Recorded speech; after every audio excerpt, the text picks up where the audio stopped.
E eu já vou caminhando aqui, porque hoje nós temos uma feliz estreia.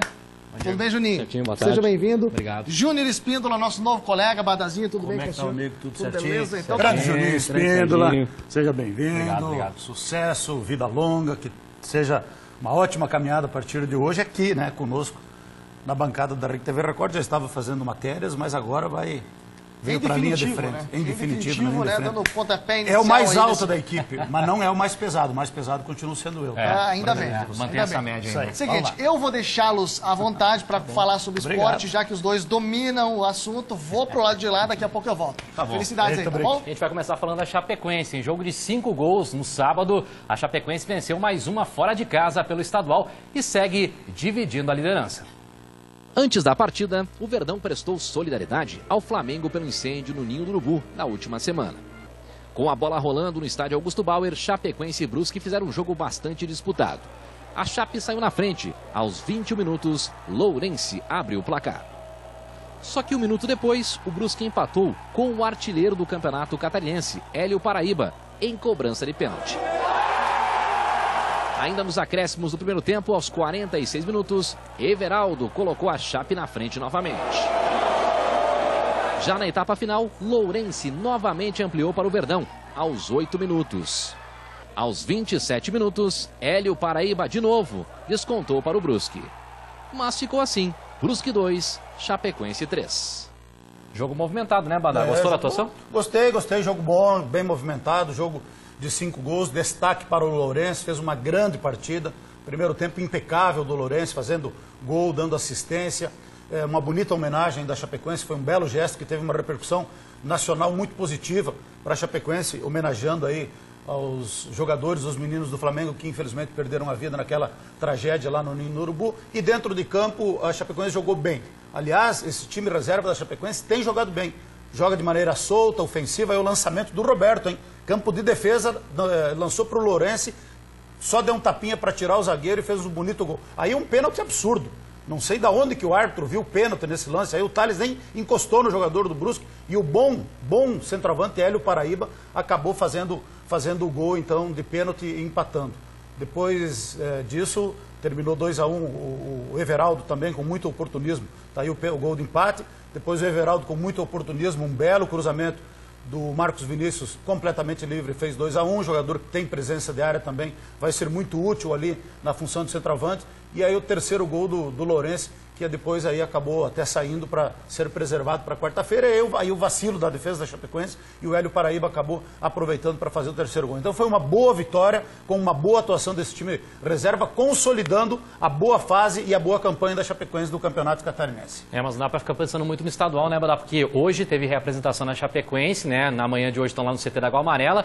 E durante o trabalho de hoje, o técnico Claudinho Oliveira já começou a montar a equipe que enfrenta esse time do São José na próxima quarta-feira em Porto Alegre, né? A Chapecoense que viaja amanhã à tarde. O time titular trabalhou hoje com a seguinte formação: João Ricardo, goleiro, Eduardo, lateral direito, Rafael Pereira e o Douglas, os dois zagueiros, e na esquerda Bruno Pacheco, meio de campo com ele Carlos, Márcio Araújo e Diego Torres, no papel da criação, ataque com Renato, Wellington Paulista e também Júlio César. É o que tem de melhor, né? Lembrando que o time titular da Chapecoense é esse, e o time que atuou, os jogadores que atuaram na partida contra o Brusque, não estiveram no trabalho de hoje. No caso aí o Everaldo também e o Lourenço são duas peças que foram muito bem no sábado e que não estiveram à disposição hoje pela manhã do Claudinho Oliveira, fizeram aquele trabalho de recuperação física. Mas são boas opções aí para o jogo contra o São José. E eu tenho comigo, ontem, no sábado, o São José ganhou do São Luís de Juí, poupando jogadores, ganhou em casa pelo placar de 2-1, faz bela campanha no Campeonato Gaúcho. Então a gente sabe que vai ser difícil. Talvez o teste mais forte da Chapecoense na temporada, quarta-feira, 7 da noite, contra o Zequinha lá. E esse jogo vale muita coisa. A Chapecoense, só participando desta primeira fase da Copa do Brasil, vai embolsar R$1.050.000. Classificando, vencendo o São José, R$1.250.000 a mais na conta. Então todos têm que estar muito conscientes e convictos das dificuldades que é esse jogo, por causa do gramado sintético, mas a Chapecoense tem condições de ir lá e fazer um bom jogo, essa formação aí do 4-3-3, que é uma convicção também do Claudinei Oliveira, mas tem que tomar muito cuidado, analisar muito o adversário, porque certamente vai ser um jogo, tem tudo para ser um jogo muito difícil quarta-feira contra o Zequinha. Só para a gente fechar todas as Chapecoense, falar que o Ailon saiu hoje, acabou saindo do treinamento, sentiu o adutor de novo, o Ailon que já teve lesão, infelizmente a Chapecoense voltou a sentir hoje no treino por lá.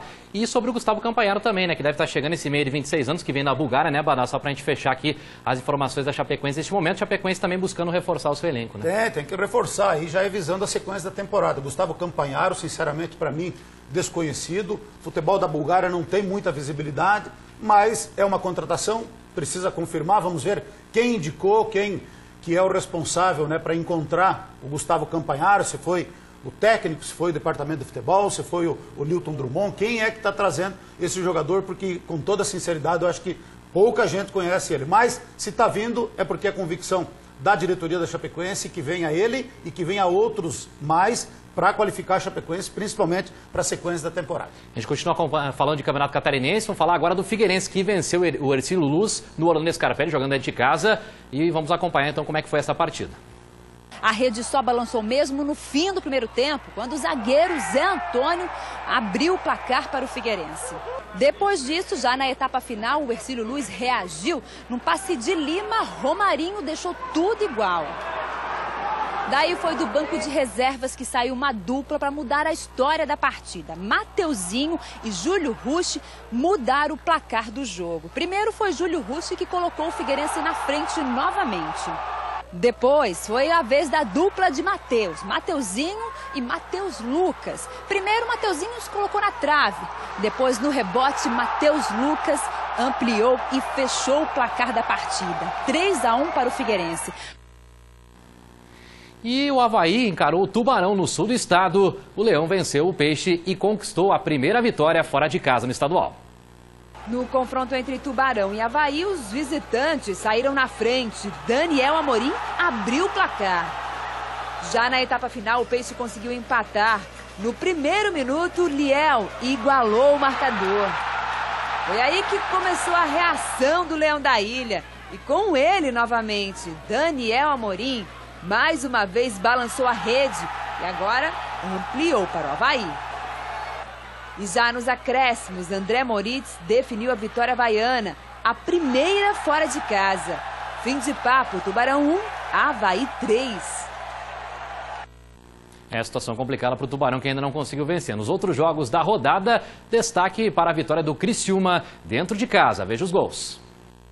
No sul do estado, o Criciúma encarou o Metropolitano. O Tigre suportou a alta temperatura e criou as melhores chances. Daniel Costa abriu o placar para os donos da casa. Sem reação, o Metrô viu mesmo Daniel Costa agora dar um passe para Federico Plateiro, ampliar e definir a partida. Criciúma 2, Metropolitano 0. O Verdão do Vale, agora comandado por Abel Ribeiro, segue sem vencer no Campeonato Catarinense, após 7 rodadas. O Marinheiro recebeu o Joinville e saiu na frente com o Juninho Tardelli. Ainda no primeiro tempo, o Jack empatou com o Natan. E ficou nisso, Marcílio Dias 1, Joinville também 1. E com o fim da 7ª rodada, vamos conferir como ficou a classificação do estadual. Vamos lá. O Figueirense lidera a classificação com 17 pontos. Também com 17 pontos, mas com 2 gols a menos no saldo, a Chapecoense está em segunda colocada. Em terceiro colocado está o Avaí com 13 pontos. O quarto colocado é o Marcílio Dias com 11 pontos. Quinto colocado, Criciúma com 9 pontos. Também com 9 pontos, mas em sexto colocado está o Brusque. Em sétimo está o Hercílio Luz com 6 pontos. O oitavo é o Joinville com 6 pontos. Os dois últimos em nono está o Metropolitano com 3 e o 10º colocado, lanterninha da competição, ainda não venceu no Catarinense em 2019, está o Tubarão, com apenas 2 pontos ganhos. Continua sendo a grande decepção o Tubarão. Trocou de técnico, mas não resolveu. O problema continua surpreendentemente na lanterna do campeonato. O Metropolitano, esse aí, eu acho que já jogaram a toalha. O Joinville, que também é uma grande decepção. E a surpresa positiva, o Marcílio Dias, que neste momento está no G4. Então tudo se encaminha para Chapecoense, Figueirense. Sábado tem encontro de líderes aqui em Chapecó. Antes tem a Copa do Brasil quarta-feira, mas sábado tem Chapecoense, Figueirense, encontro de líderes aqui na Arena Condá. Mas tudo leva a crer que Chapecoense, Figueirense e Avaí chegarão ao natural, ao quadrangular final, e depois aí tem uma vaga. Nesse momento, surpreendentemente, é do Marcílio Dias, mas tem mais jogo pela frente. Agora vamos conferir dar uma passadinha aqui pelo Campeonato Gaúcho também. A dupla Grenal venceu no fim de semana pela rodada do Campeonato Estadual, né? Os dois estão bem na tabela de classificação também. Jogando no Alfredo Jaconi, o Inter venceu o Juventude. Nico Lopes abriu o placar para o Colorado aos 18 minutos do primeiro tempo. Já no segundo tempo, Pedro Lucas ampliou para o Inter. E nos acréscimos da partida, Dalberto descontou para o time da casa. Placar final, Inter 2, Juventude 1. Com a vitória, o Colorado é o quarto colocado com 10 pontos. Jogando dentro de casa, o Grêmio goleou a Avenida. Luan abriu o placar a 1 minuto de jogo para o tricolor.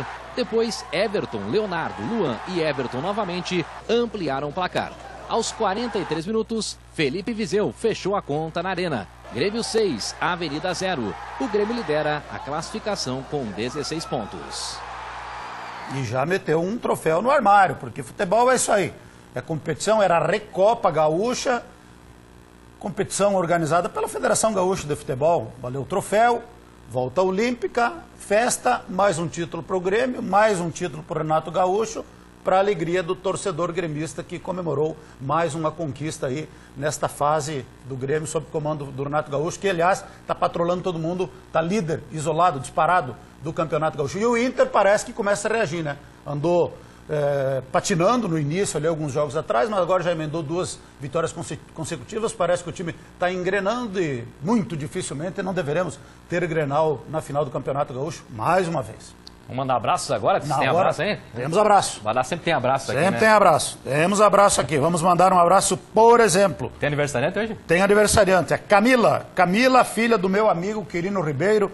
Um abraço, Camila, para você. Parabéns e muitas felicidades. E um abraço para a família Maestre, para os irmãos Maestro, Cláudio, Luciano, para toda a turma que esteve ontem lá no Goiuém. Domingo de patrão, de luxo, de gala ontem, domingo de folga. Uma festa sensacional lá na Camanda Náutica e deu tudo certo. No nosso P12, né? Lá no P12, nosso point principal aqui do nosso Goiânia, que ontem estava bombando. Tem abraço também? Eu quero mandar um abraço pra minha família que tá acompanhando, tá em peso hoje aqui, né? Acompanhando a estreia aqui no estúdio, um pouquinho nervoso, só um pouquinho nervoso, né? Mas isso aí não dá nada. Eu tô com 19 anos, às vezes fico nervoso. Fica nervoso, chegou aqui nervoso hoje. Tô nervoso, tremedeira? Tremedeira, né? O Diego também tem abraço, Diego? Tem abraço sim pra... Tremendo mais do que uma... Como é que é aquelas máquinas agrícolas? Trilhadeira. Tremendo mais do que uma trilhadeira. É um canhoto de trilhadeira. A Mariana Valentina Busnello, o Ademir Busnello e a Simone Busnello. Pai, mãe, filhinha. Encontrei eles no final de semana também, disseram que não perdem um balanço geral, adoram a hora que o Badá chega, faz brincadeira, então... Obrigado. Show de bola, parabéns pra vocês, pela linda família. E tem mais ali, ó. E estão convidados, inclusive, a virem a conhecer aqui, porque ela é fãzaça também do Eduardo Prado. Tem mais abraço. Mandar um abraço aqui para Estela Simon, do bairro Esplanada, que estava de aniversário sábado. Olha só que legal. E o Camilo também, Milani e Joaçaba, o pessoal ligadaço aqui no Balanço Geral. Feito o break, então. Fechou? Gurizada, um abraço, até amanhã. Sucesso, felicidade, até amanhã. Feito, Dieguito. Valeu. Até amanhã, vamos lá, Juninho. Prazer, Pra cima deles, meu irmão. Valeu, abraço. Bola na rede, é isso aí.